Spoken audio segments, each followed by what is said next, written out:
사랑의 태구 사이버 대학, 희망의 태구 사이버 대학, 태구 사이버 대학교 사랑해요. 아름다운 대학 대구 사이버 대학교. 네, 대구사이버대학교 한국어 다문학과 여러분 안녕하십니까? 오늘은 저희 학과 전공 체험 캠프 9번째 시간 중에서 7번째가 벌써 되었습니다. 여러분들이 그렇게 기다리시던 허용 교수님의 특강을 듣게 되었는데요. 일단 박수! 사랑합니다까지. 네, 감사합니다.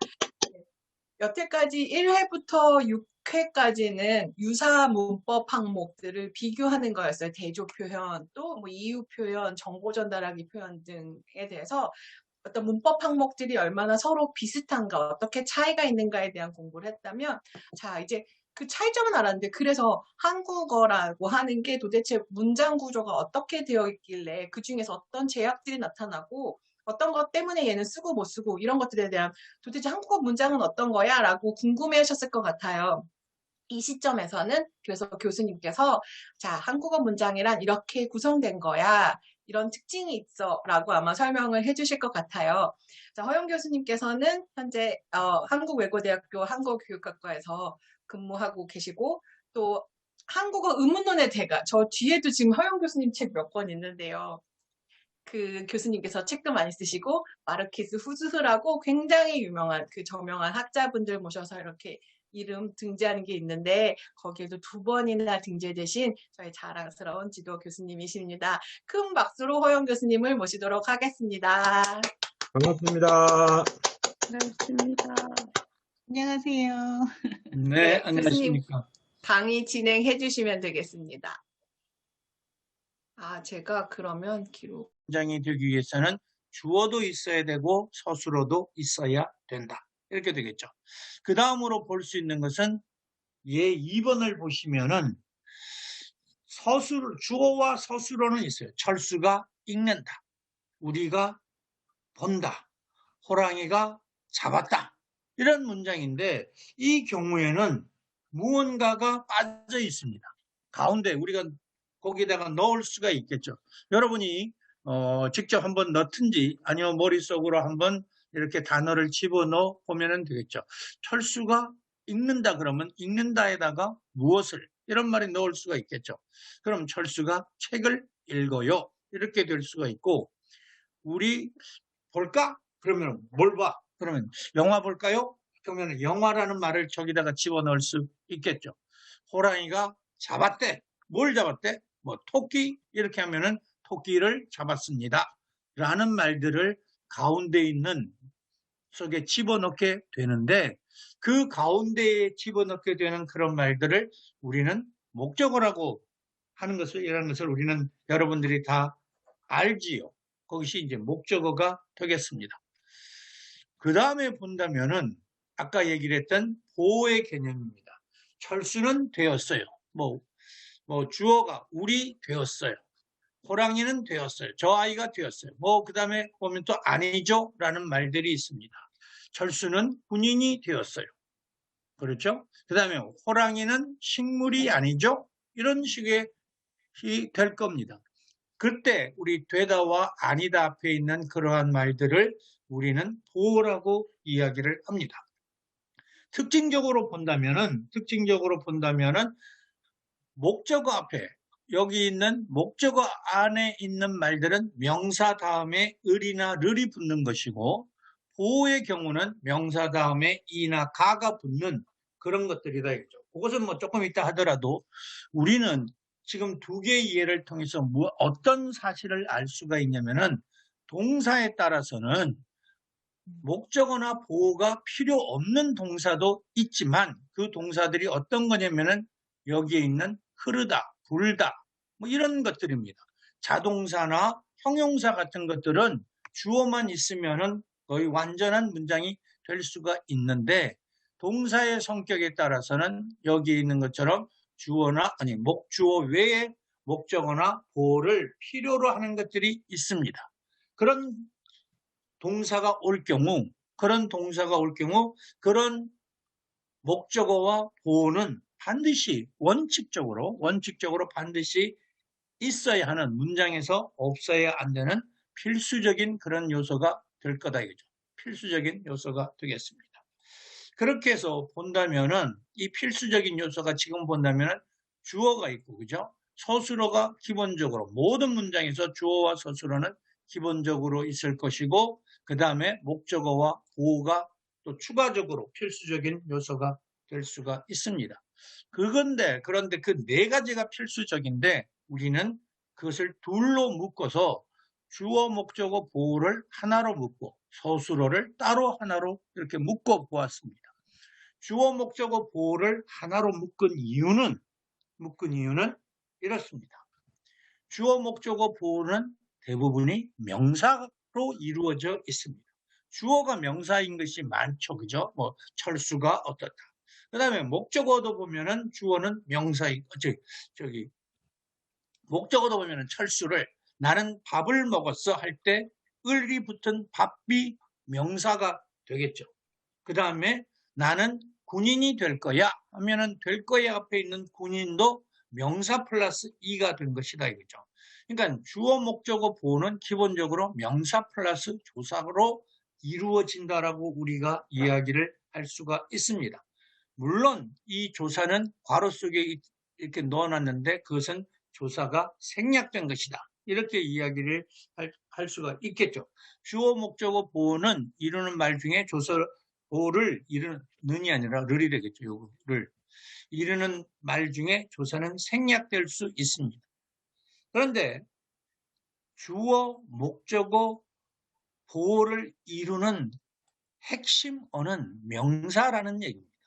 명사가 그 주어, 목적어, 보어를 이루는 기본적인 요소가 있습니다.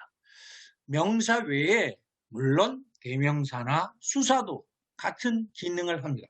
같은 기능을 한다는 것은 바로 주어, 목적어, 보어가 된다는 얘기입니다. 이러한 동일한 기능을 하는 것들을 묶어서 우리는 체언이라고 합니다.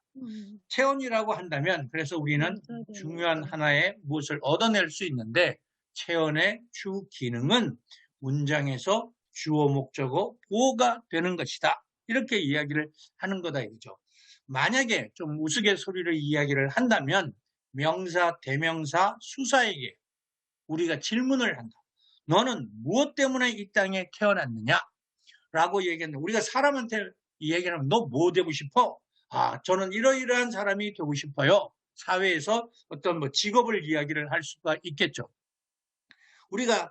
우리 인간이 사는 모인 집단을 사회라고 한다면은 단어들이 모인 집단은 일종의 문장이라고 할 수가 있겠습니다.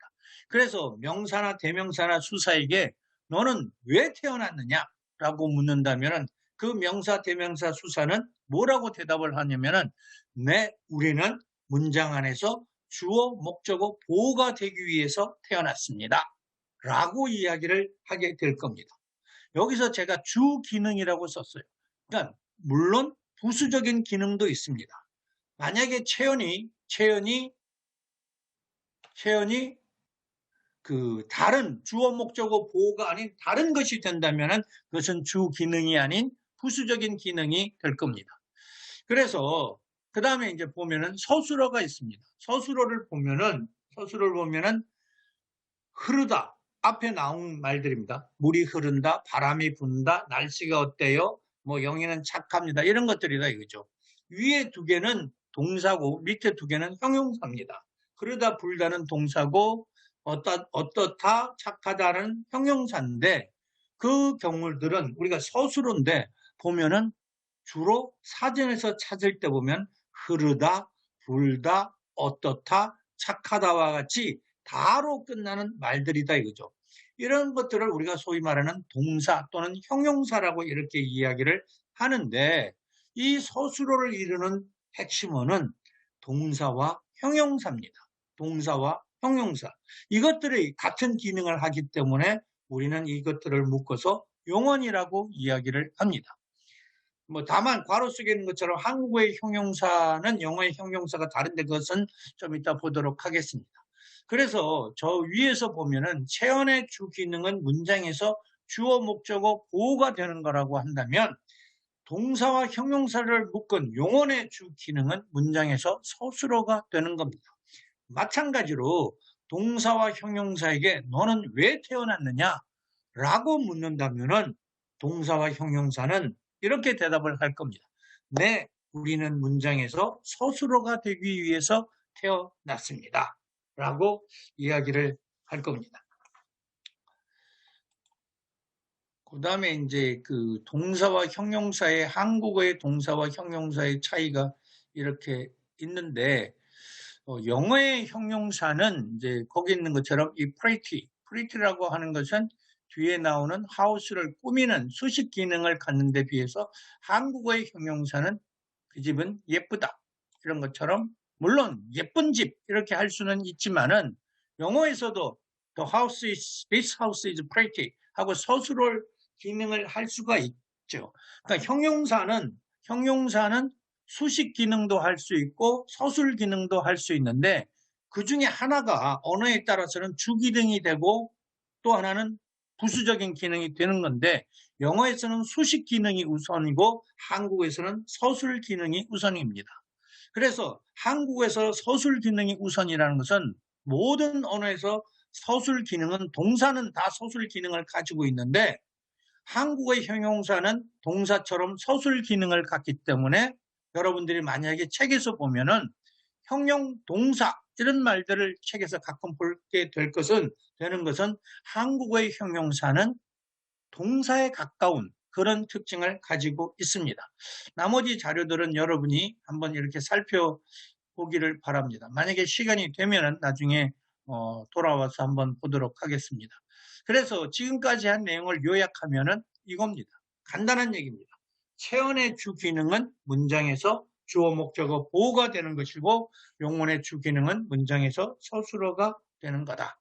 그래서 우리가 품사 중에서 본다면은 명사, 대명사, 수사, 그 다음에 동사, 형용사 벌써 5가지나 했어요. 이 남은 것이 몇 개 안 됩니다. 한국어의 품사와 그 품사들의 기능은 아주 기능을 이야기를 할 때 반 이상을 지금 우리가 했습니다. 남은 것들이 뭐냐면은 관형사와 부사의 얘기입니다. 수식의 기능을 이제 각각 필수적인 요소들이 있는 것이고 지금은 선택적인 요소입니다. 거기서 보는 것처럼 새 집을 샀다 할 때 새는 없어도 문장을 만드는 데 있어서는 전혀 지장이 없는 거죠. 밑에 있는 온갖 노력을 다했다도 온갖이라는 말이 없어도 우리는 노력을 다했다. 이래도 되는 거죠. 그러니까 새라는 말과 온갖이라는 말은 필수적인 요소가 아닌 선택적인 그런 요소가 될 것입니다. 그럼에도 불구하고 우리는 좀 더 정확하게 묘사하기 위해서 우리는 수식의 말들이 필요한 거죠. 그래서 예를 보면은 그는 새 집을 샀다. 이렇게 되고 나라를 지키기 위해서 우리는 온갖 노력을 다했다. 이런 것들을 볼 겁니다. 근데 이런 말들은 지금 새라는 말이나 온갖이라는 말들은 이렇게 서술어가 될 수가 없어요. 이 집은 새다. 이렇게 할 수가 없어요. 이 얘기는 형용사와는 다르다는 얘기입니다. 우리가 만약에 제일 첫 번째 있는 이 새라는 말 중에 새 말 대신 좋은 이런 말을 넣는다라고 치죠. 새 집 말고 좋은 집 이렇게 한다면은 이 집은 좋다 이렇게 될 수 있어요. 그러니까 뒤에 같이 꾸미는 말이라도 뒤에 가서 좋다 이렇게 할 수 있는 말은 형용사이고 이 집은 새다처럼 안 되는 말들은 꾸미는 말이라도 그것은 관형사라고 우리가 이렇게 이야기를 하게 됩니다. 어쨌든 이 새는 서술어가 될 수가 없습니다. 두 번째, 나라를 지키기 위해서 우리는 온갖 노력을 다했다. 나라를 지키기 위한 우리의 노력은 온갖이다. 이것도 안 되는 거죠. 무슨 얘기냐면은 새라든지 온갖과 같은 말 등은 여기 제가 따옴표를 쳐놨습니다. 오직 얘네들이 하는 일은 오직 뒤에 나오는 체언을 꾸미는 기능. 뒤에 나오는 체언이라고 하면 아까 말씀드렸던 대로 명사, 대명사, 수사입니다. 그것을 꾸미는 기능, 오직 요것만 한다는 거예요. 그렇게 된 말들을 우리는 관형어라고 좀 어려운 표현이 이렇게 나오게 되는 거다 이거죠. 요 관형어 기능만 하는 말들을 우리는 관형사라고 이야기를 합니다.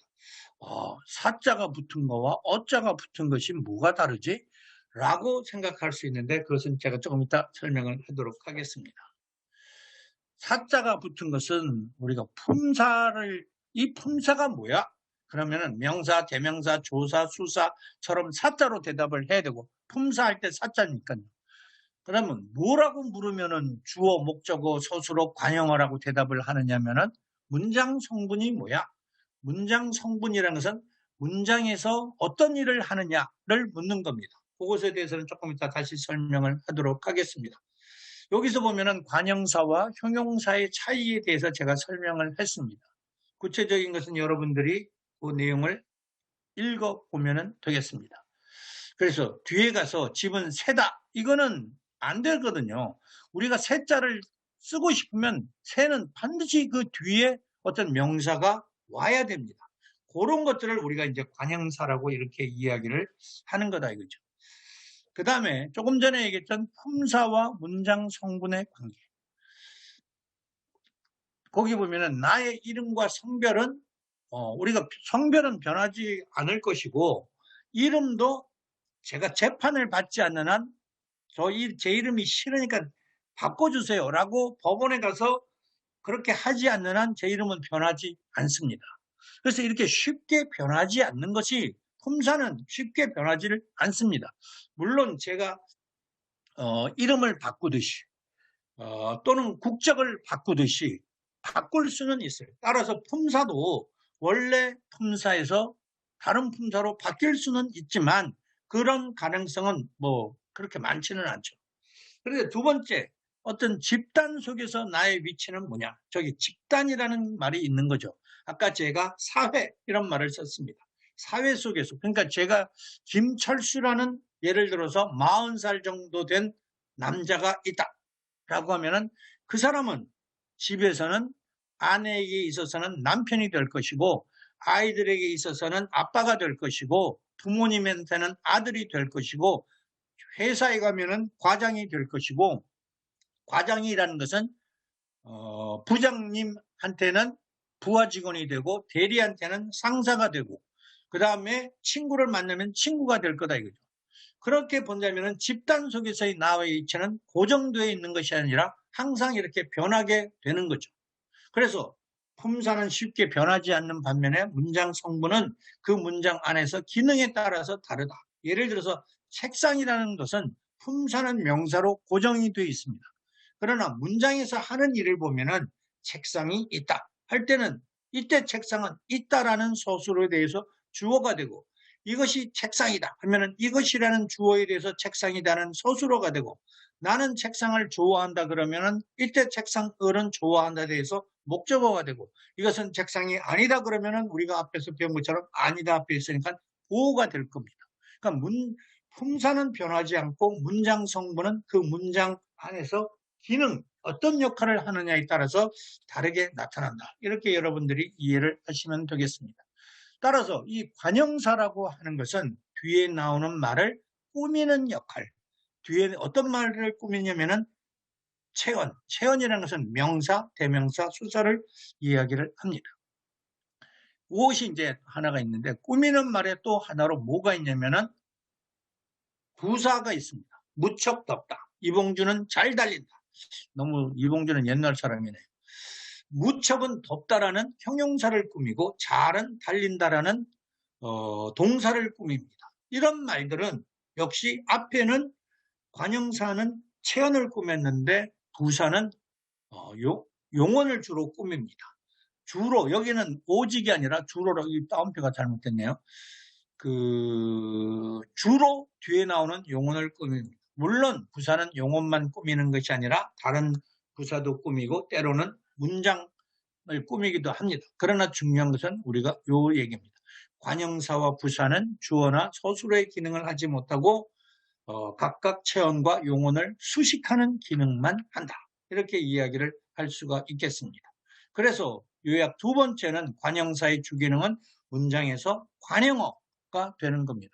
관용어가 된다는 것은 뒤에 나오는 체언을 꾸민다는 얘기고, 부사어가 된다는 것은 뒤에 나오는 용언을 꾸민다는 얘기가 되겠습니다.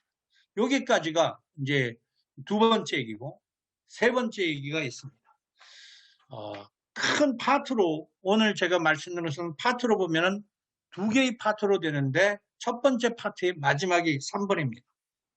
독립적인 기능을 보면은 글쎄, 이런 것들은 내용상으로는 뒤에 나오는 문장과 연결이 되겠지만은, 우리가 문법적으로 본다면은 주어, 목적어, 서술어, 이런 문법적으로 본다면은 뒤에 나오는 것과 문법상으로는 관계는 없습니다.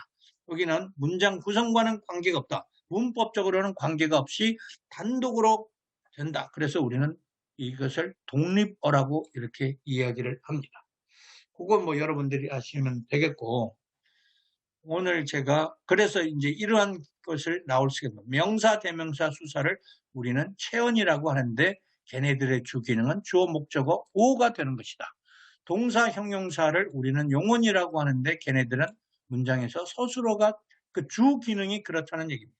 관형사, 부사가 있는데 걔네들은 뒤에서 관형어가 되고 부사어가 되어서 각각 체언과 용언을 수식하는 수식언이 된다라고 이야기를 하고, 조사는 특별히 여기서는 다루지 않겠습니다. 감탄사는 독립어가 되어서 하는 독립언이 된다. 여기까지가 이제 여러분들이 이해를 하셨으리라고 생각을 합니다. 그 다음에 지금부터 하는 얘기가 오늘의 메인 포인트라고 하겠습니다. 그러면은 그 낱말들은 자기의 주 기능만 할 수 있느냐 하는 것이 이제 문제가 되겠습니다. 이건 거죠. 질문이 각 낱말들은, 각 단어들은, 각 품사들은 자신의 주 기능 외에 다른 기능도 할 수 있는가? 이렇게 질문을 던진다면은 단어들의 세계도 인간의 세계와 좀 비슷한 부분이 없지 않습니다. 우리 인간의 세계가 다 평등하냐라고 한다면은 많은 사람들이 물론 평등하다라고 할 수도 있겠지만은 불평등하다라고 우리가 가정을 한다면 인간의 세계가 단어들의 세계도 좀 불평등하다라고 이야기를 할 수가 있습니다. 좀 더 많은 일을 하는 친구들이 있고 거의 자기 일 외에는 아무것도 못하는 그런 친구들이 있다라고 이야기를 할 수가 있겠습니다. 그러면 만약에 다른 기능을 하는 경우에는 어떤 방법을 사용을 하느냐? 비유적으로 이야기를 한다면 여기서 다른 기능이라고 한다면 사람으로 친다면 다른 나라를 방문하는 것, 이런 거로 한번 생각을 해볼 수도 있겠습니다. 자, 그러면 다른 기능을 할 때는 그냥 주 기능이 아닌 부수적인 기능을 할 때 그냥 아무런 장치 없이 그렇게 다른 기능을 할 수 있느냐라고 하면은 그렇지는 않습니다. 그것은 마치 우리가 어떤 나라를 방문을 할 때 그냥 비행기 타고 가면은, 미국을 방문할 때 비행기 타고 가면은 어서 오세요라고 주는 경우도 있지만 대부분의 원래 따진다면은 비자가 있어야 되는 거겠죠. 비자가 있어야 됩니다. 물론 이제 비자 면제 이렇게 할 수도 있지만은 원칙적으로는 비자가 있지 않으면은 그 나라에 들어갈 수가 없습니다. 그러면은 여기서 다른 기능을 한다는 것은 다른 품사 나라로 간다라고 생각할 수 있습니다. 그러면은 다른 품사 나라로 가기 위해서는 거기에 맞는 비자가 필요하다. 이렇게 여러분이 생각을 하면 되겠습니다. 그래서 첫 번째로 볼 것은 주어, 체언, 그러니까 주어와 주어를 이루는 말이 명사이고 서술어를 이루는 말이 기본적으로 동사, 형용사라면은 명사를 가지고 서술어로 보내고 동사, 형용사를 가지고 주어로 오게 할 수 있는 방법은 없느냐 하는 얘기다 이거죠. 그것을 제가 상호 기능 바꿈이라고 이렇게 했습니다. 체언을 서술어로 보내고 용언을 주어, 목적어, 보어, 여기 보어도 집어넣으면 좋겠죠? 하는 방법은 뭘까? 하는 얘기입니다. 그래서 원래는 체언이 주어, 목적어, 보어를 하던 그런 체언을 맨 뒤에 있는 서술어로 보내고, 또는 서술어 역할을, 문장 끝에서 서술어 역할을 하던 용언을 주어라든지 이런 것으로 해서 앞으로 보내서 주어, 목적어, 보어로 하는 그런 방법을 한번 찾아보자는 얘기다 이거죠. 그러면은 체언을 일단 용언처럼 쓰려면은 어떻게 되느냐 하는 겁니다. 저산이 설악산이다. 바람이란 무엇일까? 영희는 내 친구다. 라고 되어 있습니다. 앞에 있는 말들, 왼쪽에 있는 말들은 주어입니다. 당연히 거기는 저산, 바람, 영희와 같이 체온으로 구성이 되어 있습니다. 근데 오른쪽에 있는 것도 보니까 설악산, 무엇, 친구처럼 체온으로 되어 있습니다. 우리가 앞에서 본 바로는 서술어는 용언으로 된다 그랬는데 여기는 체온으로 되어 있다 이거죠. 자, 여기서 우리가 알 수 있는 것은 많은 언어에서 체온은 그 자체로 서술어가 될 수가 없습니다. 비자가 필요하다는 얘기다 이거죠. 그냥 가면 안 된다는 얘기입니다. 서술어가 되기 위해서는 어떤 요소가 필요한데 영어에서는 그 요소를 우리는 비동사라고 이야기를 하고 한국의 경우에는 이다, 입니다 같은 것이 된다 이거죠. 여기에 she is my sister 라는 말이 있습니다. my sister는 명사입니다. 그 채연이죠. 채연이 she my sister 이렇게 하면 영어에서는 틀린 문장이 되는 거죠. 그래서 비동사가 그 my sister 주어 she와 my sister라는 서술어 my sister는 스스로 서술어가 될 수가 없어요. 자기의 주기능이 서술어가 되는 것이 아니기 때문에. 그런데 나는 서술어 하고 싶어 하면은 비동사를 가지고 와야 되는 겁니다. 마찬가지로 한국어에서도 설악산, 무엇, 내 친구 이런 말들은 스스로 서술어가 될 수가 없습니다. 스스로 서술어가 될 수 없는 저런 말들이 한국에서 서술어가 되기 위해서 가장 기본적으로 필요한 것은 이다입니다. 그래서 한국에서 이다를 우리는 서술격 조사다. 조사는 명사에 붙는데 서술격 조사라 그러면은 그 명사를 서술어로 만들어주는 조사다. 이렇게 설명을 할 수가 있겠습니다. 두 번째를 보면은 용언의 주 기능은 서술어가 되는 겁니다. 근데 용언이 나는 주어 하고 싶어. 나 목적어 하고 싶어. 이런 생각을 가지고 있다면은 어떻게 하면 그런 소망을 가지고 있는 용언들을 주어나 목적어로 시키게 할 것인가 한다면은 마찬가지로 우리가 이런 것들을 보면 됩니다. 많은 언어에서 용언은 그 자체로 주어 목적어가 될 수가 없다. 주어 목적어 보호가 되기 위해서는 어떤 요소가 필요한데 영어의 경우는 우리가 배우지 않았습니까? to 부정사, 그 다음에 동명사. 동명사라는 것은 동사인데 잠깐 명사처럼 기능하는 것을 동명사라고 이야기를 하는 거다 이거죠. 그러면 영어에서는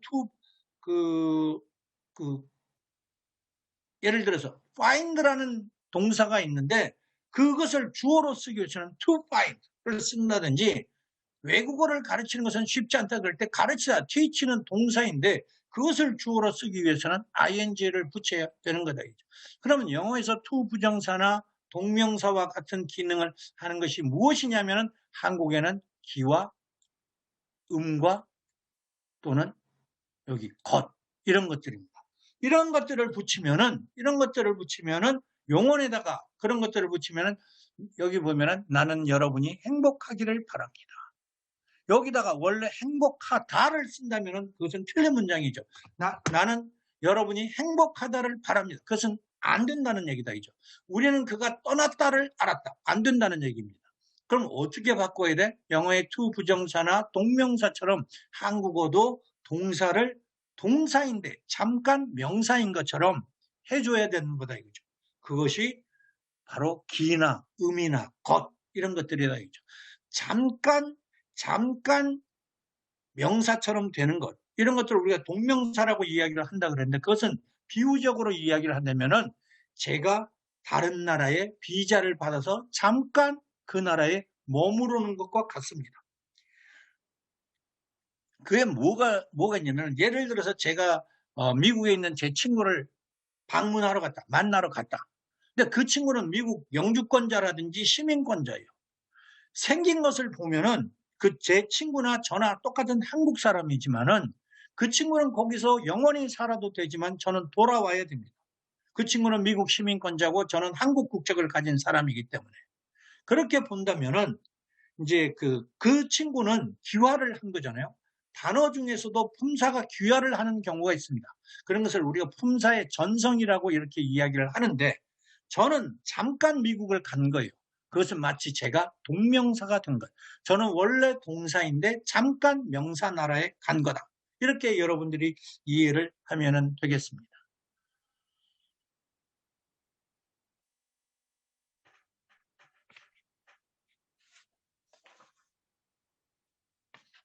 그래서 이런 이야기가 됩니다. 용언의 어간에다가 명사형 어미, 기나 음이나 이런 것을 붙이면 주어 목적어 보호가 된다. 그래서 지금까지 변한 기능 바꿈을 본다면은 명사가 서술로 기능을 할 때는 이다라는 서술격 조사가 필요하고 동사가 주어 목적어 보호로 기능할 때는 기와 음과 같은 명사형 어미가 필요합니다.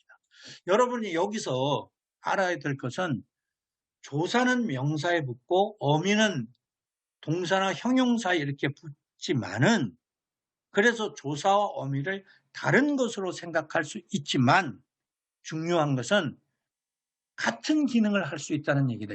서술격 조사 같으면은 명사나 대명사 수사, 즉 체언에 붙어서 그것을 서술어로 바꾸어주는 기능이라고 한다면은 명사형 어미라고 한다면은 그 어미가 동사에 붙어서 명사처럼 기능하게 한다는 얘기입니다.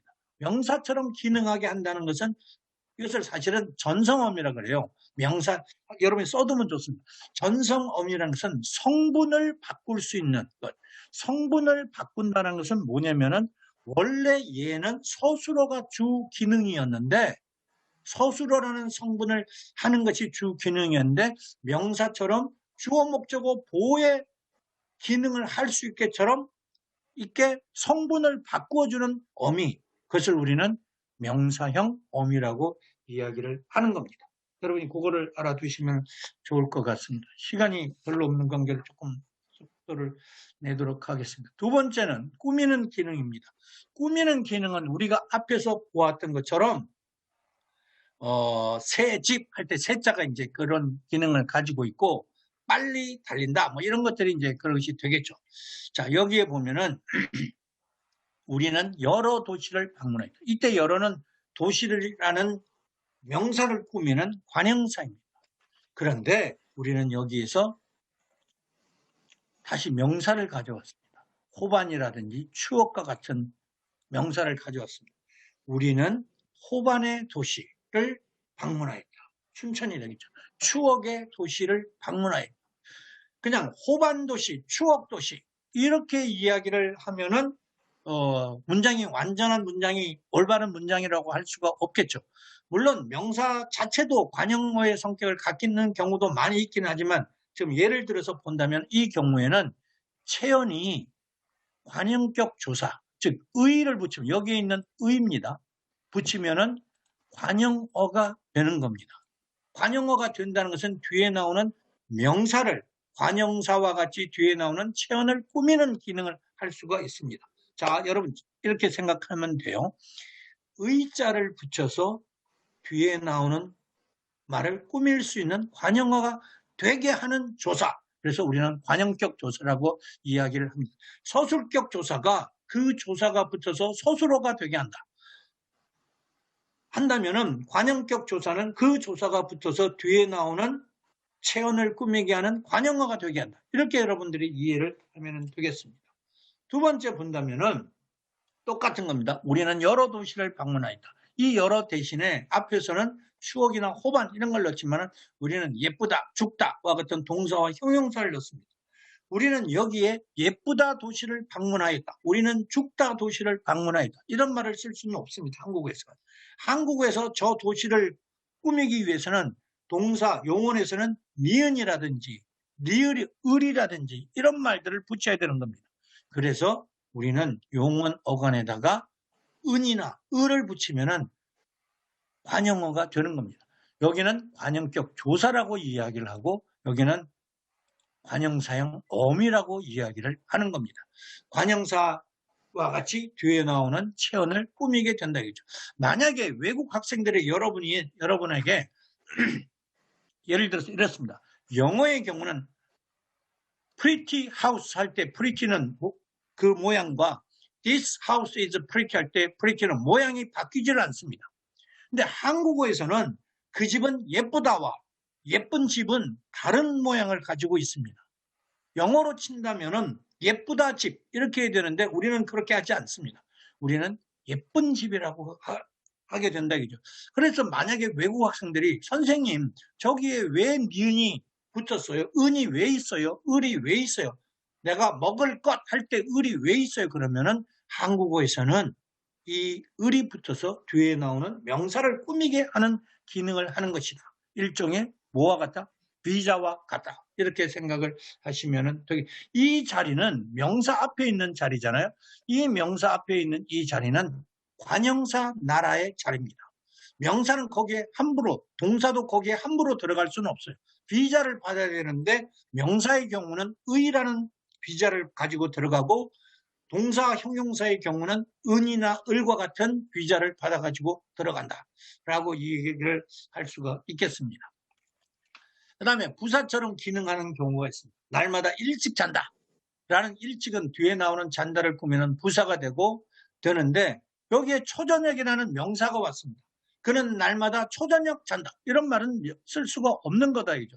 이런 초저녁이라는 명사를 부사 자리에 나라에 들어가게 하는 비자는 무엇일까 하면은 여기 있는 에에서 으로와 같은 부사격 조사가 됩니다.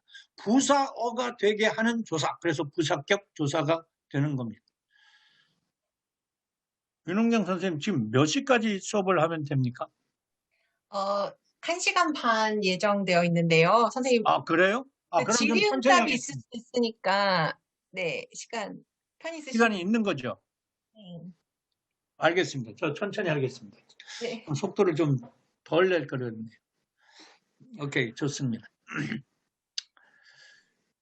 그렇게 되고, 그 다음에 보면은 똑같이 날마다 일찍 잔답니다. 이 일찍이라는 그럼 조금 이런 얘기를 할게요. 비자 얘기를 했는데, 제가 아는 동화 중에 정확하게 기억을 못해서 좀 헷갈리는데,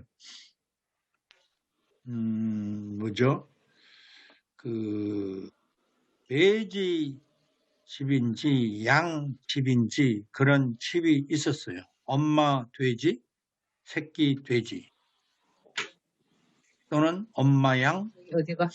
새끼 양 이런 것들이 이렇게 있었습니다. 코트 입고 가셔요. 그런데 엄마 돼지인지 양인지가 시장에 갔어요. 제 스토리가 맞는지 틀린지 모르겠습니다. 장보러 갔습니다. 그 사이에 엄마가 나간 사이에 호랑인지 늑대인지가 왔습니다. 그 돼지인지 새끼 돼지인지 새끼 양인지를 잡아먹기 위해서 왔는데 그 문을 똑똑똑 두드렸어요. 그래서 엄마 왔다, 문을 열어라. 이렇게 이야기를 하니까 그 돼지인지 양인지 하는 애들이 문을 그냥 열어주지 않고 그 팔을 이렇게 넣어보세요. 이렇게 했단 말이에요. 그러니까 그 호랑인지 늑대인지가 창문으로 이렇게 팔을 넣으니까 그 새끼 돼지인지 양인지가 우리 엄마 팔은 이렇게 털이 많지 않아요. 우리 엄마 팔은 하얗고 예뻐요. 이렇게 이야기를 했습니다. 하얗고 예쁘다? 그러면은 양인가? 어쨌든 그렇습니다. 그래서 그 말을 듣고 그 돼지인지 그 늑대인지 호랑이가 돌아가서 무엇을 바르고 왔습니다. 팔에다가. 무엇을 바르고 왔냐면은 밀가루를 바르고 왔습니다. 밀가루를 바르고 와서 다시 문을 두드리면서 얘들아 문을 열어라. 엄마가 왔다. 그러니까 다시 아이들이 그러면 팔을 넣어보세요. 그래서 팔을 넣었더니 밀가루니까 하얗고 예쁜 이런 팔이 들어와서 문을 열어줬는지 안 줬는지 모르지만 문을 열어줬겠죠. 그래서 잡혀 먹혔는지는 모르겠습니다만은 어쨌든 그런 스토리가 있습니다. 그런 이야기가 있는데 거기서 밀가루를 바른다는 얘기는 바로 엄마인 것처럼 하는 거란 말이다 이거죠. 원래는 자기 나라가 아니에요. 자기 집이 아닙니다. 자기가 들어가면 안 되는 곳입니다. 그런데 들어가기 위해서 밀가루를 바른 것처럼 우리가 다른 나라를 가기 위해서 비자를 받는 것처럼 자기의 주 기능이 아닌 다른 기능을 하고자 할 때에는 원칙적으로 그런 비자나 밀가루를 바르는 것이 무언가 장치가 있어야 된다는 얘기다 이거죠. 그런 면에서 우리가 격조사에서 주격조사, 목적격조사, 복격조사는 원래 자기 일을 하는 겁니다. 그런 것들은 없어도 돼요. 우리는 없어도 그것이 주어인지 목적인지 보어인지 알 수가 있습니다. 예를 들어서 나 너 좋아해 할 때 나 다음에 주어도 없고 주격조사도 없고 너 다음에 목적격 조사도 없습니다. 그런 경우에는 우리는 없어도 전혀 의미가 이게 문장에 있어서 뭐 헷갈리고 그런 것이 없습니다. 그런데 이렇게 다른 기능을 하는 경우에는 가능하다면 문장에서 가능하다면 그런 것들을 도움을 받아서 얘네들이 이제 다른 기능을 하게 되는 거거든요. 물론 비자 면제가 되는 것처럼 안 쓸 수도 있어요. 그러나 원칙적으로 부사격 조사, 관형격 조사 이런 것들은 원칙적으로 하는 일이 주 기능이 아닌 체온의 주 기능이 아닌 다른 기능을 하는데 사용되는 그런 조사다. 이렇게 여러분들이 이해를 하시면 되겠습니다. 용언의 경우도 어미가 있다면 여러 가지 어미가 있는데 제가 나중에 조금 이따 어미의 체계를 보여드린다겠습니다만은 전성어미라는 것은 조금 전에 말씀드린 것처럼 성분을 바꾸어주는 어미를 전성어미라고 이야기를 합니다.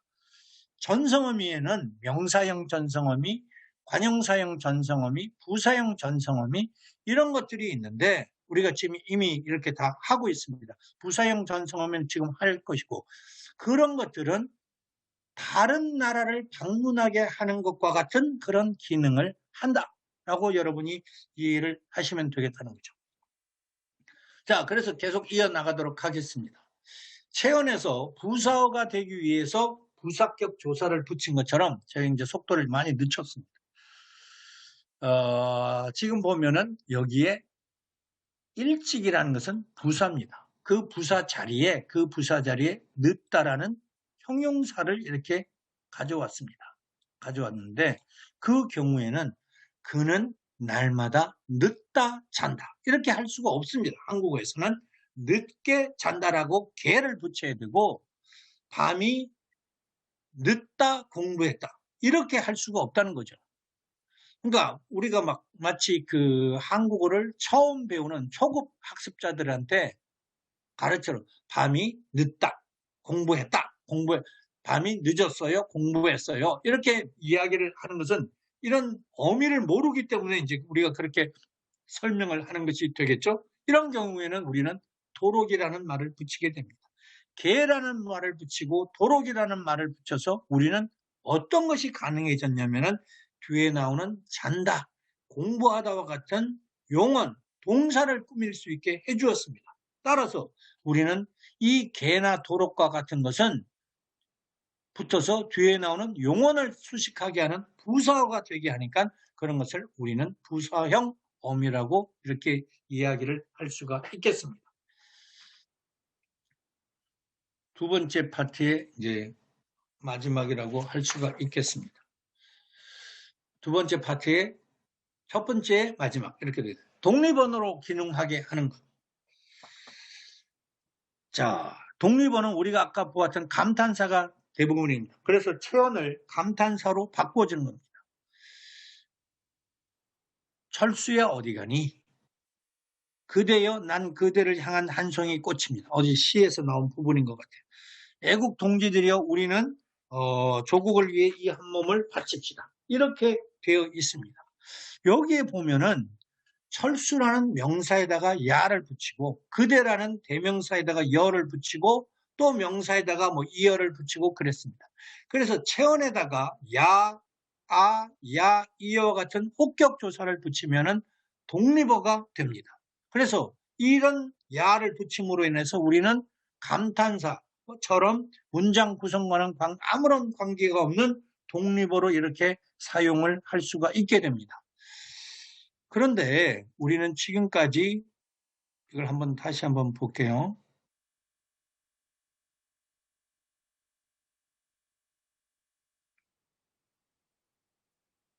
자, 여기서 보면은 상호 기능 바꿈에서 체언과 용언을 이렇게 이야기를 했습니다. 체언과 용언을 해서 체언을 용언처럼 기능하게 하고, 그래서 체언이 용언처럼 서술어로 쓰이려면, 두 번째는 용언이 체언처럼 주어 목적으로 쓰이려면, 그 다음에 오면은 또 체언을 관형사처럼 쓰이게 하려면, 그 다음에 용언을 관형사처럼 쓰이게 하려면, 또 여기 오면은 체언을 부사처럼 쓰이게 하려면, 또 하면은 용언을 부사처럼 쓰이게 하려면, 이런 식으로 해서 늘 체언, 용언, 체언, 용언, 체언, 용언 이렇게 해서 세 가지를 살펴보았습니다. 마지막 단계에 온 것이 이 독립언입니다. 여기서 보면은 체언을 감탄사처럼 쓰이게 하려면 이라고 되어 있는데, 두 번째 항상 짝으로 이루어가는 용언을 감탄사처럼 쓰이게 하려면, 독립어로 쓰이게 하려면 어떻게 해야 되느냐? 그 방법은 없습니다. 그 방법은 없습니다. 예를 들어서 여기에 제가 여러분이 젊다라는 단어가 있습니다. 형용사. 이것을 독립으로 한번 여러분들이 만들어서 써보면 좋을 것 같아요.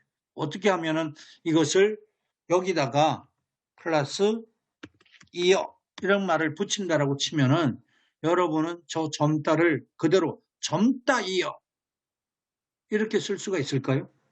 아니요. 젊은이들이요. 젊은이들이요. 이 자를 뺀다면은 이렇게는 쓸 수가 있겠죠. 젊음. 젊음이요. 그럼 젊음이라는 것은 뭐죠? 용언을 무엇처럼 바꾸어 줬냐면은 체언처럼 바꾸어 준 겁니다. 체언처럼 바꾸어 준 거예요. 그러니까 독립언어로 쓰려면 쓸 수 있는 것은 명사는 그 뒤에다가 야나 이런 혹격 조사를 붙여서 독립언어로 쓸 수 있지만, 용언은 그 자체로 그 뒤에다가 혹격 조사 또는 어떤 어미를 붙여서 그렇게 만들어서 독립언어로 쓸 수는 없습니다.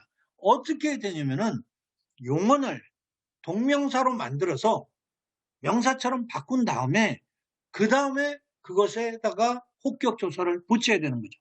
지금까지 보아온 것은 체언을 서술어로, 용언을 주어로, 체언을 관형사로, 체언을 관형어로, 용언을 관형어로, 체언을 부사어로, 용언을 부사어로 해서 체언과 용언이 끝까지 계속 이렇게 왔었는데 맨 마지막에 와서 독립언에 와서는 용언은 거기에다가 무슨 어미를 붙여서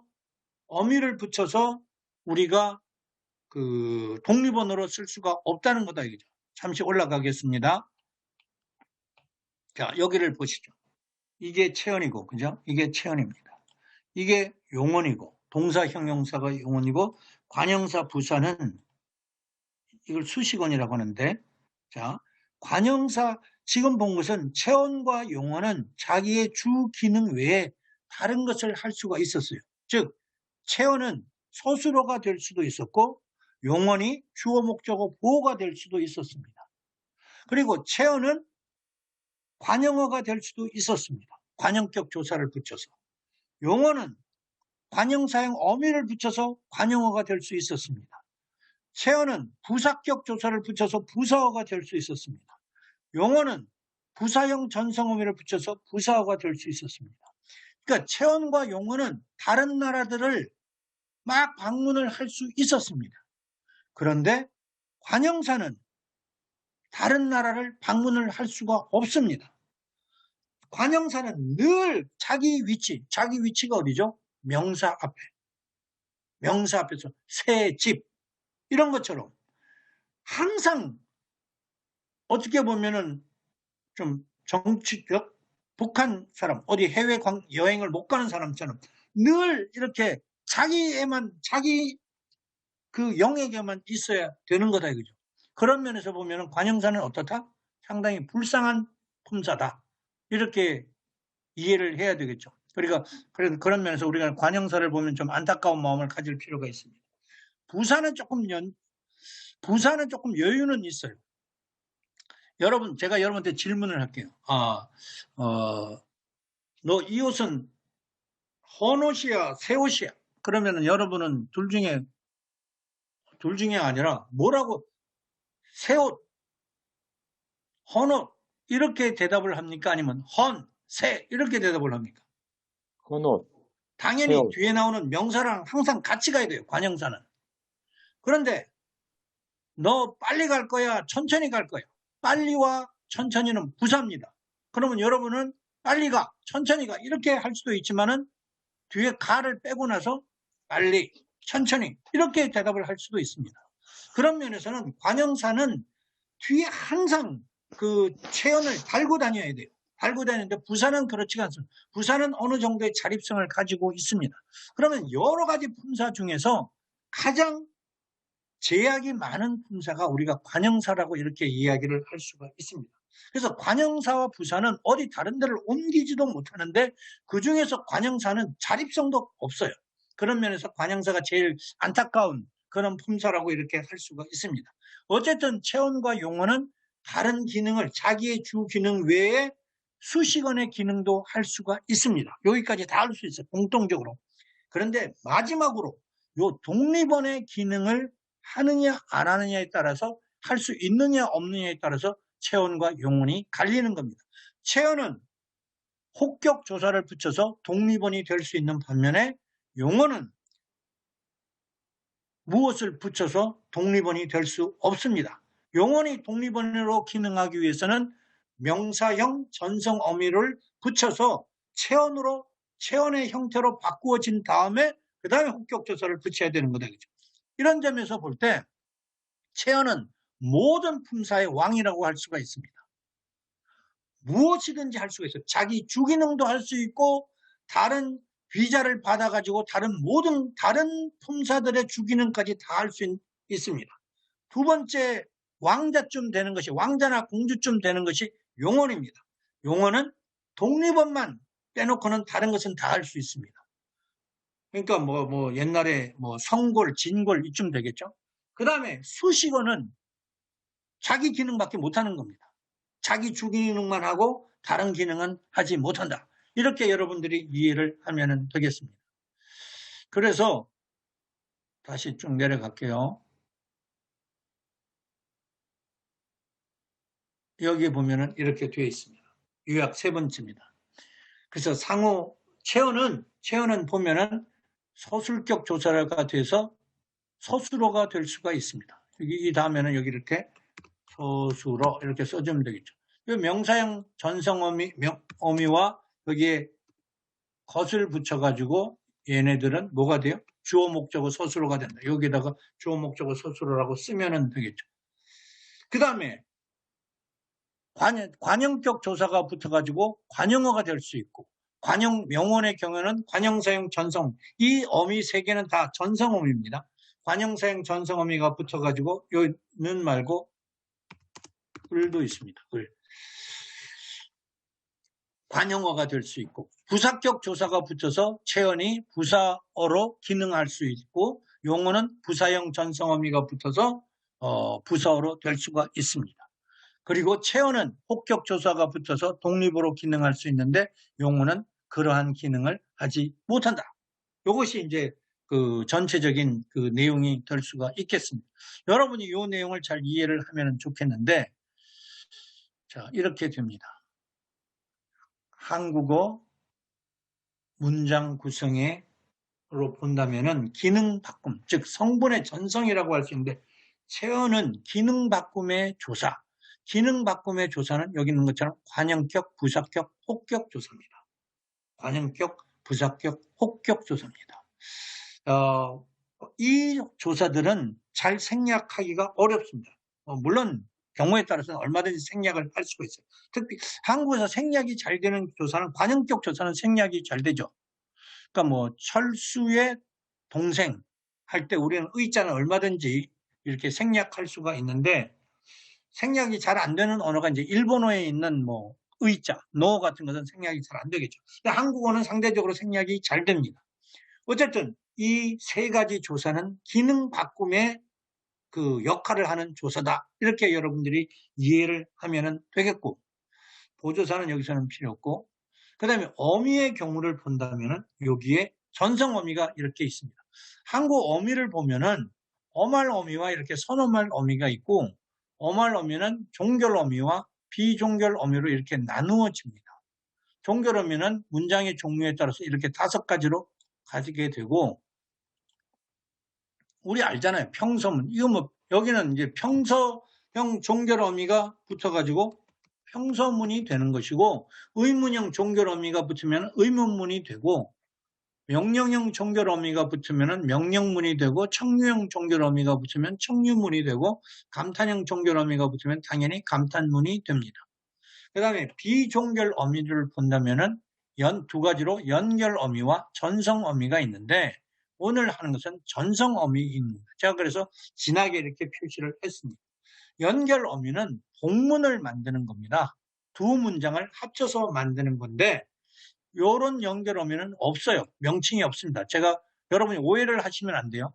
문장 연결 어미나 용언 연결 어미 이런 말은 없어요. 우리 국어에. 그래서 제가 이탈릭체로 이렇게 옆으로 이렇게 기울여서 써놨는데, 저건 이해를 하시라고 쓴 겁니다. 문장과 문장을 연결하는 어미로 문장 연결 어미라고 하고, 예를 들어서 나는 영화 보고 싶어 할 때, 보고 싶다 할 때 보고 싶어 할 때는 보다라는 말과 싶다라는 두 용언을 연결하는 거기 때문에 그것을 용언 연결 어미라고 했었는데, 여러분들이 이것을 이제 문법 시간에 공부를 할 거라고 생각을 합니다. 오늘 우리가 한 것은 딱 요겁니다. 어미에 있어서는 명사형 전성 어미를 붙이면은 뭐가 될 수 있어요? 주어 목적어 보호가 될 수 있습니다. 주어 목적어 보호가 될 수가 있고, 관형사형 전성 어미를 붙이면 뭐가 될 수가 있어요? 뒤에 나오는 체언을 꾸밀 수가 있습니다. 관형사형 전성 어미는 뭐가 있어요? 이런 것이 있죠. 먹는 사람, 는이 있죠. 먹은 사람, 은이 있죠. 먹을 사람, 을이 있죠. 이런 것들을 먹던 사람, 던, 이런 것들이 관형사형 전성어미인데, 그것이 붙어서 뭘 하느냐면은 뒤에 나오는 사람을 꾸미는 거다 이거죠. 그 다음에 부사형 전성어미가 붙어서 여기는 뭐 개, 도로 아까 있는 그런 것들을 본 거죠. 걔네들이 붙어서 뭐해? 예쁘게 피었어. 피었다라는 동사를 꾸며주는 겁니다. 밤늦도록 뭐 공부했어. 공부하다라는 동사를 꾸며주게 되는 거다 이거죠. 요것들이 문장을 구성하는, 문장의 기본을 구성하게 하는 가장 중요한 부분 중에 하나이고요. 전성어미라는 게 제가 뭐라 그랬죠? 성분을 바꾸어주게 하는 어미다 이거죠. 다른 문장 성분으로 가게 하는 그런 어미다. 이렇게 이야기를 할 수가 있겠습니다. 그것이 이제 우리 한국어는 전체적으로 이렇게 되잖아요. 주어, 목적어, 서술어. 제일 앞으로 다시 돌아가면은 이렇게 되겠습니다. 주어, 목적어, 서술어 이렇게 되는데, 이 앞에, 이 주어 앞에 수식어를 둘 수가 있습니다. 수식어. 그렇죠? 목적어 앞에도 수식어를 둘 수가 있습니다. 서술어 앞에도 수식어를 둘 수가 있습니다. 이 수식어들이 바로 관형어와 부사어입니다. 그러면 지금까지 우리가 배운 것들은 가지고 여기에다가 집어넣으면 우리는 완벽한 문장을 만들 수가 있다는 거다 이거죠. 여기도 마찬가지로 주어 앞에 수식어, 보어 앞에 수식어, 서술어 앞에 수식어.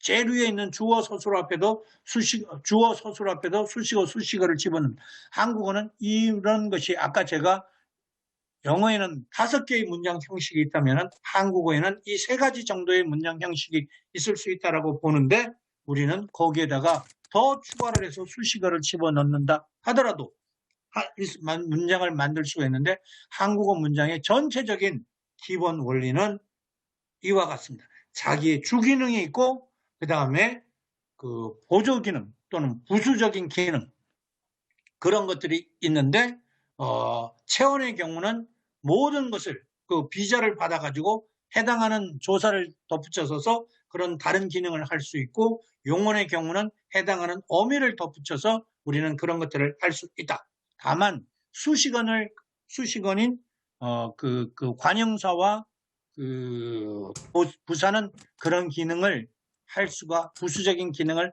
하지 못한다. 이렇게 되겠습니다.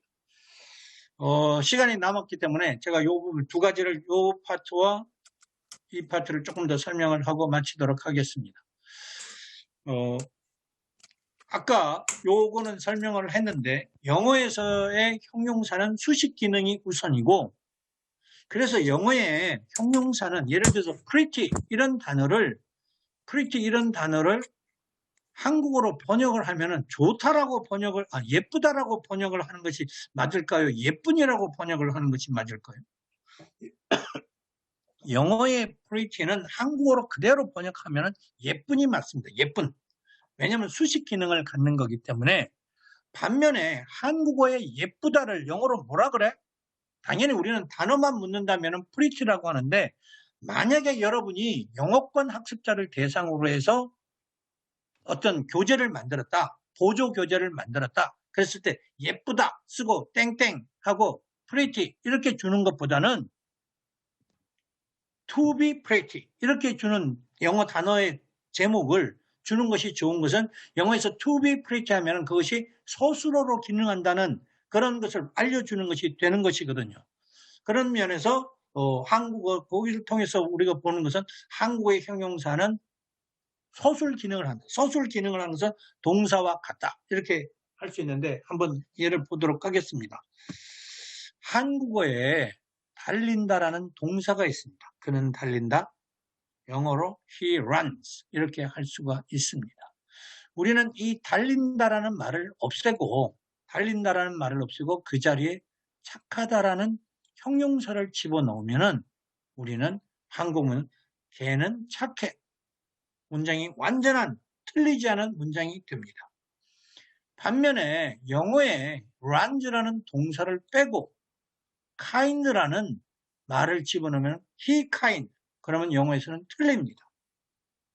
한국어에서는 동사 자리에 서술어 자리에 동사가 있는 자리에 형용사를 집어넣으면 똑같이 문장이 되는데 영어에서는 동사 자리에 형용사를 집어넣으면 문장이 안 된다는 것은 한국어 형용사와 영어의 형용사가 다르다는 것을 보여주는 거예요. 한국어의 형용사는 동사의 성격을 갖고 영어의 형용사는 동사의 성격과 다르다는 얘기입니다. 그래서 여기서는 한국어는 형용사가 동사와 비슷한 성격을 갖는 데 비해서 영어는 형용사가 동사와는 다른 성격을 갖는다.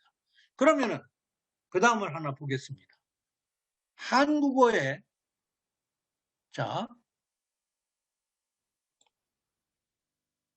명사 플러스 이렇게 보겠습니다. 한국어의 명사 자리에다가 영어부터 보면은 a student라는 명사 자리에다가 형용사 kind를 집어넣었어요. 영어가에서 명사가 서술어가 되기 위해서는 앞에서 본 것처럼 비동사가 필요해서 he is a student. 그 자리에 a student 자리에 kind를 집어넣으면 he is kind에서 완전한 문장이 됩니다. 반면에 여기에 학생이라는 자리, 이다는 비동사니까 그냥 놔두고요.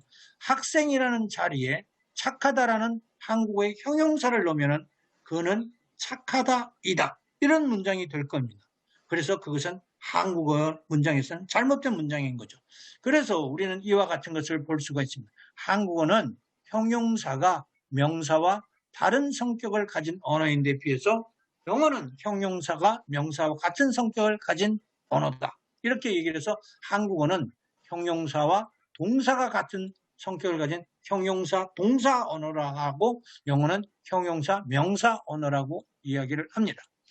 형용사라는 것은 그러니까 명사라고 하는 것은 고정적인 느낌이 있어요. 집이라든지 돌이라든지 책상이라든지 이런 고정적인 느낌이 있는 데 비해서 동사는 움직임의 느낌이 있는 거죠. 간다, 뛴다 이런 것처럼. 그래서 한쪽은 고정의 느낌이 있고 한쪽은 움직임의 느낌이 있는데 그 중간쯤에 있는 것이 형용사입니다. 변하기는 하지만 많이 변하지 않는 것.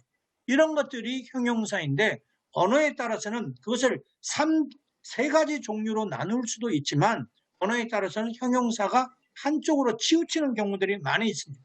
영어는 그 치우침이 명사 쪽으로 치우쳐 있는 것이고 한국어에서는 형용사가 동사 쪽으로 이렇게 치우쳐 있는 것이다 라고 여러분이 이해를 하면 되겠습니다. 그렇다면 명사 쪽에 치우쳐 있는 언어를 사용하는 영어권 학습자들은 이런 문장의 오류를 만들게 되는 거죠. This house is pretty 라는 것을 자기의 머릿속에 있을 때 그 친구들이 한국어로 번역을 하면은 this house, 이 집 pretty 하면 예쁘다. 그 다음에 is를 써야지 하면은 입니다 하면은 그 집은 예쁜입니다. 이렇게 나오고 한국 사람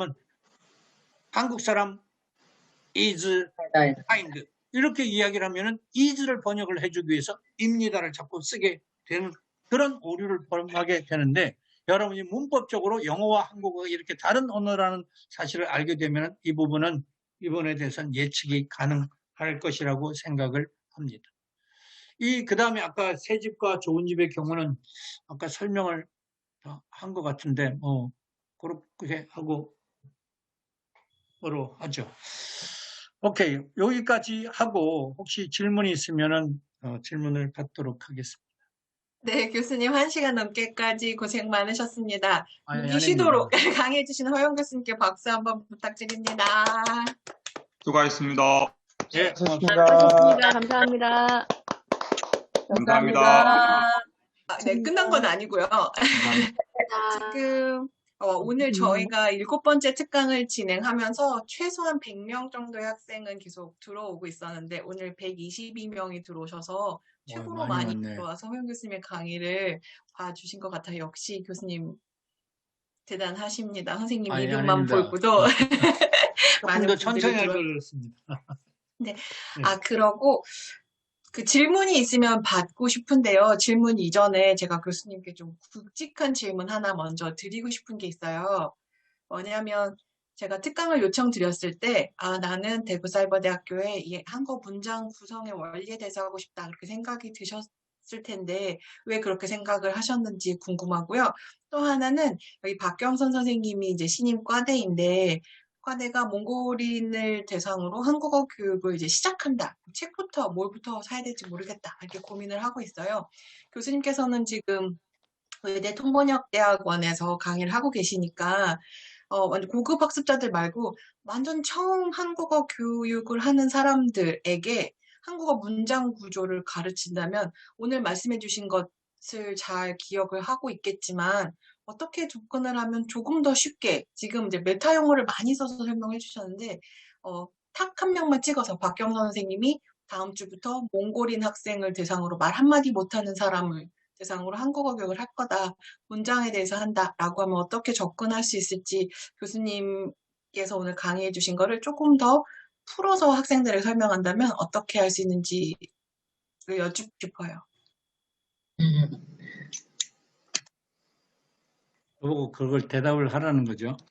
네, 일단은 왜 문장 구성에 대해서 해야 되겠다. 방금 이제 마지막으로 저희 학생들이 제일 궁금해하는 거는 일단 이 특강에 되게 의미 있었던 건 뭐냐면 저희가 지금 신편입생들이랑 예비 학생들이 들어와 있기 때문에 앞에서는 막 너무 어려운 문법 자극들에 대해서 했는데 한국어의 구조를 뜯어보니까 문장이 이렇게 됐구나 이해할 수 있는 굉장히 좋은 수업이어서 너무 좋았고요. 네, 그랬을 때 이 주제를 해야 되겠다고 생각하셨던 이유가 있고 또 통번역 해보니까 문장 구성에 있어서 아까 방금 보여주셨던 그녀는 예쁘다입니다와 같은 문장을 만드실 텐데 어떤 부분들이 통번역 가르쳤을 때 학생들에게 문장 구조에 있어서 좀 답답하셨는지 그 부분 가려운 걸 좀 긁어주셨으면 좋겠어요. 이 두 가지에 대해서 말씀을 드리면은 우리 문법책을 이렇게 보면은요, 보통 조사와 어미에 있어서 책은 그렇게 쓸 수밖에 없을 것 같은데 조사 따로 어미 따로 이렇게 이제 되어 있죠. 그렇게 하다 보면은 조사와 어미가 서로 다르다라는 점에 있어서는 이제 교육을 제대로 이렇게 공부를 하게 되는데, 기능이 같은 기능을 이렇게 묶어줄 필요도 있거든요. 조사이고 어미지만은 얘네들이 같은 기능을 하는 부분이 있는데 그것을 이렇게 되어 있는 책들이 별로 없어요. 제가 쓴 책에도 별로 그런 것은 없을 수 있는데, 오래전부터 사실은 한국어 문장 구성의 이 기본 원리는 10년도 더 전부터 제가 고민을 이렇게 해왔던 것이고, 여러 책들을 보면서 서정수 선생님을 비롯한 여러 선생님들의 책들을 보면서 이제 이런 것들이 그 외국인들에게 한국어를 가르치는 선생님들이 문법 공부를 한다면 이 조사와 어미가 서로 다른 것으로 배웠던 조사 어미가 동일한 기능을 하는 거구나 하는 것들을 알게 해주고 싶은 마음이 있었습니다. 그러니까 어쩌면 여러분들도 모든 사람이 다 알고 있었을 수도 있었어요. 그런데 그것을 제가 두 개를 한번 연결을 이렇게 시켜 보고자 했던 것에서 좀 했던 것이 이 챕터인 것 같고, 그런 면에서 여러분들이 조금 더 이해를 조금 기본적인 원리를 좀 잘 알기를 원했던 거고, 두 번째에 있어서 우리 윤은경 교수님께서 이제 번역 이런 쪽을 했는데, 번역을 학생들을 지도하면서는 이런 기본 원리도 중요한데, 제가 거기서 느낀 거는 기본 원리를 깨는 표현들을 사실은 더 많이 가지고 가르쳐 주고 싶었어요. 이런 정형적인 문장, 물론 이제 만약에 한국어에 우리가 이제 제가 소속해 있는 학교에는 학부 학생들도 있고 그 외국인 학생들, 대학원생들이 이제 번역을 하는 경우도 있는데, 대학원생들의 경우는 외국인 학습자들이 다 6급 이상이고 쓰기 점수가 토픽에서 약 70점쯤 되는 아주 우수한 학생들입니다. 반면에 학부학에 있는 학생들은 토픽 한 4급이 안 되는 경우, 3, 4급이 주로 있는 이런 학생들인 경우인데, 차이가 나는 것은 이런 문장의 학부 학생들의 경우는 차이가 그 문장의 기본 원리를 쓰는 데 있어서부터 걔네들은 잘 몰라요. 외국 학생들은 어미를 잘 사용할 줄 모르고 조사를 사용할 줄 모르는 그런 거기 때문에 이러한 어미와 조사의 기능에 대해서 어떤 방법으로든, 저는 현장에서의 방법은 잘 모르겠습니다만 어떤 방법으로든 그것을 좀 가르쳐 줄 수 있으면 좋겠고, 그 다음에 고급에 올라가면은 만약에 여러분들이 고급 학습자들을 가르치는 경우가 있다면은 그 학생들의 단점은 저 기본 원리에서 잘 벗어나지 못한다는 것이 가장 큰 단점이었어요. 항상 주어를 앞에 써요.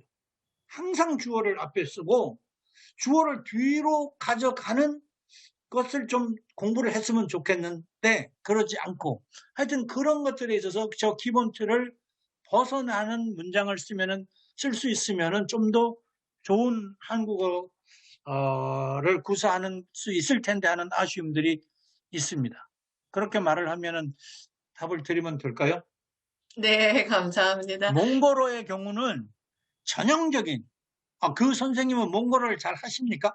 아니요. 거의 처음 접하는 학생일 거예요. 그리고 그 몽골어 학생도 거의 한국어를 못한 상태에서 한국에 와서 임신해서 지금 출산하고 되게 어려운 환경에 있는 학생인데, 이런 학생은 어떻게 접근해야 되나 고민되더라고요. 너무 총체적으로 그럼 물어보시면서 간단하게 몽골어랑 한국어랑 이제 우리 학생들이 현장에 나가게 되면 양쪽 언어의 대조 분석을 하게 되잖아요. 그러니까 어느 나라 학생이야? 몽골. 그러면 몽골은 이렇지. 가장 오늘 강의한 것을 중심으로 본다면은 네네네. 쉽게 말하면 몽골어는 형용사가 없습니다. 몽골에 우리가 영어를 보면은 이런 말을 쓰죠. 영화 제목일 수 있는데 the woman in red. 그러니까 in red 하면 빨간 옷을 입은. 이렇게 되죠. 그러니까 red 자체가 명사인 거예요. 전치사가 그러니까 in 다음에 red가 있으니까 그 red는 명사라는 얘기거든요. 몽골어가 다 그렇다는 얘기다 이죠. 우리가 왜 그 블란서의 그 소설 레미제러블 이런 걸 보면은 그것이 이제 영어로 하면은 the miserable 비참한 에다가 관사를 붙인 겁니다. 그러면은 그것이 비참한 불쌍한 사람들 이렇게처럼 명사가 되는 것처럼 영어의 형용사는 명사의 성격을 굉장히 많이 가지고 있는데 몽골어 또한 100% 형용사 자체가 명사이고 명사가 자체가 형용사인 그런 특징을 가진 언어라고 할 수가 있겠죠. 근데 뭐 몽골어는 우리랑 순도 같고 여러 가지 면에서 비슷하기 때문에 잘 할 수 있지 않겠습니까? 선생님, 저는 그 몽골어가 형용사가 없다는 거를 몰랐는데요. 네. 잠깐 헷갈리는데, 그러면 영어처럼 프리티 우먼의 그 프리티가 없다는 의미에 우리 한국어의 형용사, 그러니까 쉽게 얘기하면 용어로 쓰이는 게 없다는 우리는 프리티 하면은 예쁘다 또는 예쁜 그러니까 뭐 예쁘다는 없애고 예쁜으로 본다면은 예쁜과 예쁜 것이 우리는 구별이 되는데 몽골어는 예쁜 자체가 예쁜 것이 되고 빨간이 빨간 색도 되고 뭐 다 그렇게 되기 때문에 명사 이퀄 형용사고 형용사 이퀄 명사로 이렇게 사용되는 그런 거라고 저는 언어학 시간에 그렇게 들었습니다. 네. 실제 선생님 몽골 학생들도 많이 가르쳐 보셨어요? 저는 많이 가르쳐 보지는 않았습니다. 그리고 또 하나 궁금한 거는 교수님 워낙 그 교육 경력이 많으시니까 그 번역 학생들 오류가 생기잖아요. 네. 수업 시간에 이제 시켰는데 오류가 많아요. 그런 학생들은 오류 피드백을 어떻게 해주세요?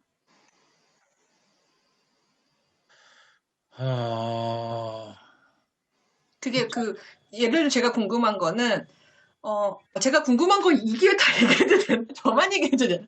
왜냐면 이렇게 얘기하는 것도 공부가 됐어요. 왜냐면 저희 외국어로서의 한국어 교육에서는 오류가 정문이냐 비문이냐를 가지고 여태까지 얘기를 했었잖아요. 이거 비문이야. 오늘 문장 구성에 대해서 알려주신 거에서 아니면 틀린 거. 그러니까 외국어로서 한국어 교육에서 오류는 정문이 있고 비문이 있는 것들을 막 제거하기 시작하는 거였어요. 그런데 이 통번역에서의 오류는 오류라고 보기 어려운 비문들이 있잖아요. 문장은 정문이에요. 그런데 우리는 그렇게 쓰지 않아요. 그랬을 때 왜냐면 저희가 다다음 주에 특강할 내용이 통번역이어가지고 조금 더 연결하면서 교수님 의견을 여쭙고 싶은 건데, 교수님 최근 논문에서도 그런 게 있으셨잖아요. 외국어에서 한국어 번역에서의 오류와 외국어에서의 한국어, 그러니까 통번역에서의 오류랑 일반 한국어에서의 오류를 보는 양상이 다르다. 정문과 비문, 비문은 아니지만 우리가 이렇게 쓰지 않는 것. 이런 것에 대한 얘기를 조금만 더 좀 해주셨으면 좋겠어요. 이제 그 번역을 보면은 이제 저도 번역 공부를 뭐 한 2, 3년 전부터 하면서 알게 된 것 중에 하나가 문제가 되는 차이와 문제가 되지 않는 차이가 있더라고요. 네, 그걸 좀 말씀해 주세요. 그게 예를 들어서 이렇게 이야기를 할 수가 있어요. 어떤 회사에서 저한테 이 영어를 한국어로 번역을 해줘 라고 해서 제가 그 번역을 이렇게 한국어로 번역을 했어요. 그러면은 그 회사에서 윤은경 교수님한테 이 한국어를 영어로 번역을 해줘봐 라고 하면은 윤 교수님이 영어로 이렇게 번역을 할 거란 말이에요. 그러면 윤 교수님의 번역본이 있을 것이고 원래 저한테 주었던 영어 원문이 있을 겁니다. 그 두 개를 비교를 해보는 거예요. 비교를 해보는 이유는 영어를 잘 썼느냐 못 썼느냐가 아니라 제 한국어 번역이 맞느냐 틀리냐를 보기 위해서 영어 원문을 한국어로 번역을 했을 때 그것이 맞는지 틀린지를 알기 위해서 하는 건데 그것을 이제 역번역문이라고 이렇게 이야기를 합니다. 그랬을 경우에 분명히 영어 원문과 윤 교수님이 한국어를 영어로 번역한 것에는 많은 차이가 있을 겁니다. 차이가 있는데 차이가 있어도 내용상 틀리지 않은 것을 우리는 문제가 없는 차이라고 이렇게 얘기를 하고, 만약에 윤 교수님 영어로 번역을 했는데 원문과 내용상 차이가 있다면 그것은 문제가 되는 차이라고 이렇게 이야기를 합니다. 그래서 이런 경우가 실제 그 책에서 예로 나왔는데, 이제 보험이 되는 경우예요. 보험이 되는 경우인데, 예를 들면은 홍수가 났을 경우에는 보험이 된다 또는 안 된다, 이렇게 보험 처리를 해준다 안 해준다 이런 거였는데, 그 사람은 홍수가 아니라 다른 단어로 이렇게 번역을 한 거예요. 그런 경우에는 이제 번역이 잘못된 거죠. 그런 것을 이제 문제가 되는 차이라고 이렇게 이야기를 하는데, 중요한 것은 번역에 있어서는 문제가 되는 차이는 번역의 오류입니다. 그런데 문제가 되지 않는 차이가 있는데, 외국 사람들이 자기네 나라 말, 그러니까 한국어로 된 것을 자기네 나라 말로 번역을 했다가 다시 한국어로 번역을 해보면은, 아까 윤 교수님께서 말씀하신 그 오류에 있어서 외국인 친구들은 자기가 잘 자신이 없는 문법이나 어휘는 잘 사용하지 않거든요. 그래서 표면적으로 오류가 잘 드러나지 않는 경우들이 많이 있습니다. 우리가 그런 것을 회피 전략이라고 하지 않습니까? 그런데 한국어 원본을 두고 그것을 자기네 나라 말로 번역을 했다가 그것을 원본을 안 보고 다시 한국어로 옮길 때는 피할 수가 없단 말이다 이거죠. 그렇게 될 경우에는 우리가 원본과 그 친구가, 그 학생이 번역한 것들을 이렇게 짧은 문장이라도 간단한 문장, 나는 오늘 밥을 먹었다, 이런 문장이라도 이것을 니네 나라 말로 번역을 해봐. 그래서 여러 국적의 학생들이 있으면은 그것을 다시 한국어로 바꿔봐, 이렇게 했을 경우에 나타났을 때 그것이 오류가 있을 수도 있고 오류가 없을 수도 이렇게 있는데, 그 경우에 오류가 없는 문장, 그러나 원본과 조금 다른 문장이 있다면은 그 원본과 다른 문장에 있어서의 차이, 아까 윤 선생님 말씀하신 대로 저거는 틀리지는 않았는데 저렇게는 쓰지 않을 것 같아, 이런 것들을 포함해서 어떤 차이가 있는 경우에 대해서는 설명을 해줄 수 있는데요. 설명을 해줄 수 있는데 그 방법이 좋은 것이라고 제가 얘기를 한다면, 그 학생들의 실제적인 오류, 잘 모르는 것, 어느 부분에까지 미치지 못하는 것들을 볼 수 있다는 점에서 저는 여러분들이 개인적으로라도 외국인 학생들이 있다면은 그런 짧은 문장, 아까 했던 거, 오늘은 날씨가 좋아, 이런 문장들이라도 한번 번역을 해서 다시 돌려봐라, 이렇게 간다면은 단순 한 문장은 아니겠지만 짧은 텍스트라도 간다면은 한국어 교육에 괜찮지 않을까라는 그런 생각이 듭니다. 번역을 좀 더 해가지고, 그러니까 한다는 게 그 방면에서의 한국어 교육을 좀 이렇게 좀 발전시킬 필요가 있지 않을까, 저는 그렇게 생각을 합니다. 우리 윤 교수님께서 앞으로 그런 쪽으로 좀 관심을 가지셔서 공부를 좀 하셔서 학생들을 지도하면은, 제가 어저께 다른 학회에서 특강을 하나 했었어요. 네. 거기서 질문이 그런 비슷한 거였습니다. 외국어 대학교에서 번역 전공으로 해서 많은 이제 다른 대학의 관심의 대상이 되고 있는데 어떠냐, 그래서 제가 제발 모든 대학에 그런 과를 설치를 하시든지, 안 되면은 과목이라도 만들면은 외국인 학생들을 받아서 이렇게 하면은 좋을 것 같다, 이런 생각하고 말씀을 드렸는데, 한국어 교육, 외국인 학생들의 한국어 능력을 향상시키는 부분에 있어서 괜찮지 않을까 하는 생각이 듭니다.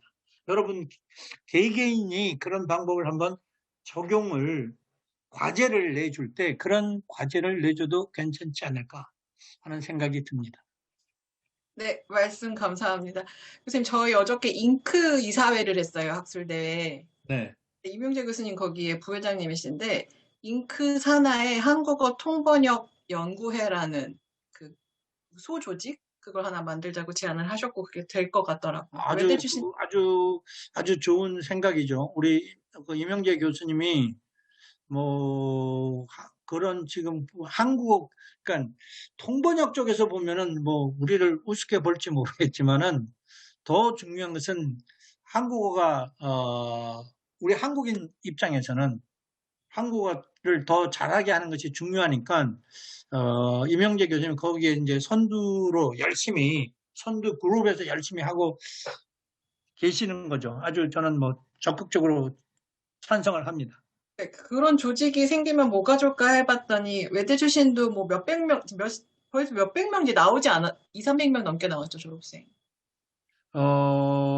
석사는 많이 나왔죠. 박사는 이제 1호, 2호 이렇게 나왔고요. 아, 네. 그러니까 외국인들이 한국어를 배워서 석박사를 취득을 하고 통번역사가 된다는 것 자체가 굉장히 고무적인 일인 것 같고 그 사람들이 중에는 뭐 대산문화재단인가 해가지고 1년인가 2년에 한 번씩 한국 작품을 이렇게 자기네 모국어로 바꾸는 것이 있는데 우리 통번역 번역 전공에서 중국어로서는 한 명이 우리 한국 전체 내에서 한 명 뽑는데 이제 된 친구들도 있고 시를 뭐 유명한 시인들의 현재 살아계신 어느 시인의 시집을 중국어로 번역을 한 친구들도 있고 이스라엘어로 번역한 친구들도 있고 여러 친구들이 이렇게 있습니다. 앞으로 번역을 하다 보면 문학적 번역을 많이 하게 되는 경우가 있는데 제가 연결을 좀 더 한다면요. 제가 작년에 해외 청소년 한국어 연수에서 교육부에서 하는 데에서 그 친구들이 한국 문학 감상 발표회를 한 적이 있습니다. 중고등학교 대학생을 대상으로 해서. 근데 문학 작품 대상이 되는 문학 작품들은 어떤 거냐면은 우리나라 중고등학교 교과서에 실려 있는 문학 작품이었어요. 근데 거기에 쉽지 않은 문학 작품들이 여러분들 기억에 한번 봄봄, 동백꽃 이런 거 한번 생각을 해보시기 바랍니다. 운수 좋은 날 이런 것들을 생각을 해보시면은 그 글들이 1920, 30년대 글들이거든요. 그러니까 지금 우리가 읽어도 참 옛날 글이다 이렇게 느낌을 가질 수 있는데 그런 글들 또 한국의 시에는 무슨 내용도 내용이지만 이렇게 제가 외국 친구들한테 한국 시를 주고 이걸 한번 번역을 해봐. 그러니까 그 순서대로 번역을 못 한대요. 자기네는. 그렇게 가면은 논리적인 안 맞기 때문에. 어쨌든 그런 것들이 있는데 외국 친구들이 한국 시 감상, 한국 시 외우기, 한국 소설에 대한 느낌 이런 것을 이야기하는데 우리나라 학생 같더라고요. 그 정도로 잘해요. 앞으로 그래서 이런 번역 쪽에 있어서 굉장히 많은 발전이 있을 거라고 생각을 합니다. 여러분 중에 그런 것에 대해서 관심이 있으신 분은 졸업을 하고 뭐 그런 쪽으로 공부를 더 하셔도 괜찮을 것 같습니다. 우리 네, 윤교수도 그쪽에서 선도 그룹에서 활동을 하시고 계시니까 하여튼 그렇습니다. 감사합니다. 여기 장리리 선생님 들어왔는데 맞잖아요. 선생님 외국말 통번역 공부해. 중국 학생이 지금 방금 여기 로그인을 해서 웃고 있는데 지금 중국이에요? 네. 아, 중국 아니요, 간다고 중국. 하던데. 아, 귀국했어요? 한국 있어요. 한국 있어요. 네. 저희北京이에요. 공부 열심히 하라고는 하셨으니까 잘 하시고요. 교수님 강의를 이제 한마디로 정의를 해서 내가 학생들 이렇게 가르쳐야겠다라고 제 마음속에 지금 정리가 된 거는 그렇구나. 초급 학생도 그러니까 우리가 한국어를 가르치기 위해서 한국어 문장 구조가 뼈대니까 잘 알아야 되고 이걸 학생들한테 가르칠 때는 그냥 이렇게 해라가 아니라 역번역이라는 테크닉을 이용해서 너희 나라 말로 바꿔봐라. 그걸 다시 한국어로 한번 바꿔봐라라는 그런 훈련 과정을 통해서 이런 지식들을 내재화할 수 있다는 것을 깨달았습니다. 다른 분들도 아마 그렇게 생각을 하셨을 것 같고요. 저만 너무 오래 얘기를 했는데 이제 마이크를 여기 계신 나머지 다른 학생분들께 한번 넘겨보도록 하겠습니다. 없으신 걸로 알고요. 네, 거의 2시간 가까이 허용 교수님께서 이렇게 바쁘신 분이 저희 대구사이버대학교 한국어다문학과 학생들을 위해서 특강을 해주셨습니다. 한국어 문장 구조에 대한 이해 다들 잘 하셨을 거라고 생각이 들어요. 오늘 귀한 시간 내주신 허용 교수님께 다시 한번 하트가 좋은가요? 네? 박수로 인사 말씀드리고요. 귀한 자리에 불러 고맙습니다. 네, 저희는 그 대구사이버대 한국어 다문화학과가 앞으로도 많은 발전이 있기를 진심으로 바라고, 여러분 한 사람 한 사람이 앞으로 훌륭한 한국어 선생님, 다문화 교육 선생님이 되시기를 진심으로 바랍니다. 이렇게 매번 이렇게 귀한 자리에 초대를 해주시는 우리 윤은경 교수님께도 깊은 감사를 드립니다. 고맙습니다. 네, 고맙습니다, 교수님. 네, 그러면 이것으로 특강을 마치도록 하겠습니다.